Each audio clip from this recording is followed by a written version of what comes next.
Em francês, o sens commun, o senso comum, e nas línguas latinas também, o senso comum é o lugar do erro. Existe muito erro por aí. E ele se contrapõe exatamente ao bom senso. Eu diria, o common sense em inglês é prático. O senso comum em francês é teórico, é racional, é científico. Então, tudo isso repercute nessas duas expressões. Quando nós falamos em common sense, que seria, vamos dizer, o que a pessoa não treinada pensa ou acha, em inglês, isso pode ser bom porque pode expressar uma prática inteligente. Em francês, isso será ruim porque expressa uma teoria que se ignora. Ao mesmo tempo, esse mal-entendido ou divergência é luminoso, ele é interessante. Talvez valha a pena a gente referir um episódio interessante de alguns anos atrás a um autor americano, é um físico chamado Alan Sokal. E Sokal, numa conversa que era amistosa, mas áspera, se é que é possível ser as duas coisas ao mesmo tempo, ele, num certo momento, pergunta: qual visão vocês acham melhor da Terra? Quer dizer, a Terra é redonda ou a Terra é um disco sustentado em cima de uma tartaruga? E a resposta que foi dada a ele eu achei fabulosa. Alguém disse: mas esses dois discursos não falam da mesma coisa. E é esse o ponto de que os discursos, às vezes, são irredutíveis um ao outro. Ninguém quem que diz que a Terra é um disco em cima de uma tartaruga? São povos pré-modernos. Nenhum deles está pretendendo lançar uma aeronave no espaço, nenhum deles está pretendendo a circunnavegação do globo, nenhum deles está pretendendo algo que é o que a ciência moderna vai escorar, ou seja, um conhecimento das coisas como são com vistas a agir sobre as coisas. O tipo de ação, ou melhor, o tipo de ação que alguém que acredita na tartaruga segurando o universo e causando por isso os terremotos quando ela oscila um pouco, quem acredita nisso é porque, se ele quer intervir no universo, vai ser pelo que nós chamamos de práticas mágicas. Então, não se está falando da mesma coisa. Se eu disser que a leitura da Terra redonda é mais acurada em função de determinados critérios que nós esperamos, que nós valorizamos.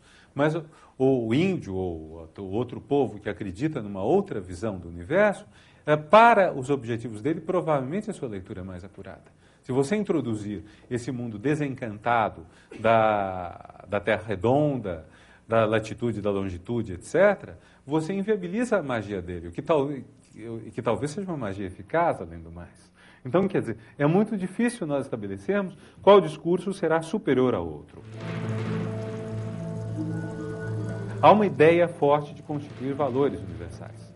Vamos dizer, talvez uma mudança importante dos valores universais no século XX tenha sido que se parou de pensar que os valores universais estão no começo, estão no ponto de partida, e se começou a pensar que eles podem estar no ponto de chegada.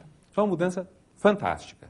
Quer dizer, digamos, para muitos autores pré-século XX, talvez para Sócrates e Platão, não tenho certeza, certamente para vários pensadores do século XVII e XVIII, a razão é algo universal. Se não é dada a todos, imediatamente ela seria potencialmente dada a todos.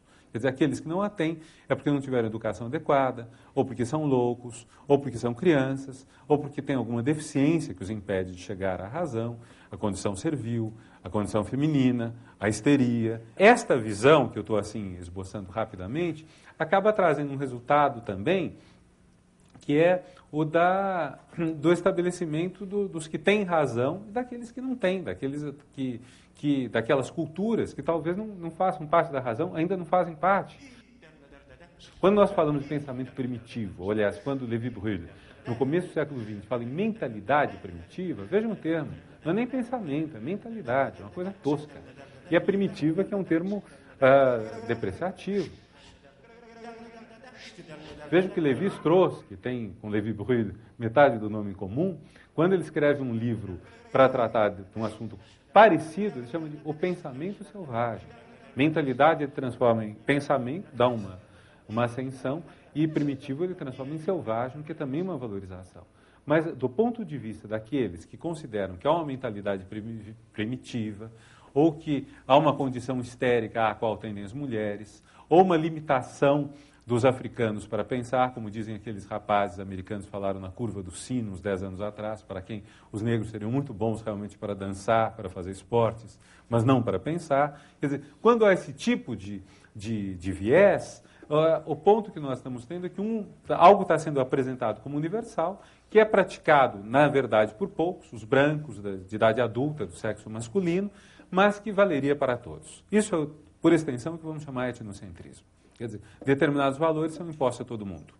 Uma coisa importante no pensamento universal, dos valores universais no século XX, é sair-se disto e se pensar em valores universais que estejam no ponto de chegada e não mais no ponto de partida. Como nós vamos construir valores que sejam, de alguma forma, universais? Quer dizer, esses valores não estão dados como universais. Eles serão construídos pelo diálogo. O esforço de Habermas vai nessa direção. O trabalho todo de Sérgio Rouanet na cultura brasileira e mais além vai nessa direção. O universal, então, não é algo que nós aprendemos, é algo que nós fazemos. O universal é um valor. E não é à toa que essa ideia está no horizonte de uma discussão dos direitos humanos, em larga medida. Quer dizer, ou os direitos humanos serão de alguma forma universais, ou eles não serão direitos humanos. Talvez seja esse o grande ponto hoje onde se coloca a questão do universal. Não talvez tanto no conhecimento, mas sobretudo na ideia da ação. Quer dizer, como podemos ter valores que valham para todo mundo? Como podemos estabelecer, por exemplo, que a igualdade entre os sexos não é apenas um valor ocidental tardio, mas é algo que nós consideramos dever valer também no mundo islâmico. O que se torna particularmente complexo quando vemos a situação extremamente delicada dos Estados Unidos redigindo constituições para o Afeganistão, agora para o Iraque, e tendo o problema assim, de como vão fazer valer os direitos humanos em países nos quais vários princípios tradicionais negam à mulher a igualdade com o homem, para não dizer problemas que surgem no quadro das Nações Unidas, etc. Esse é o ponto importante.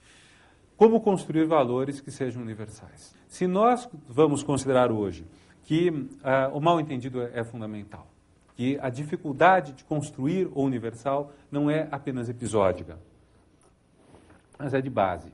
Se pensarmos, por exemplo, que vários freudianos e lacanianos dizem que o mal-entendido é insuperável.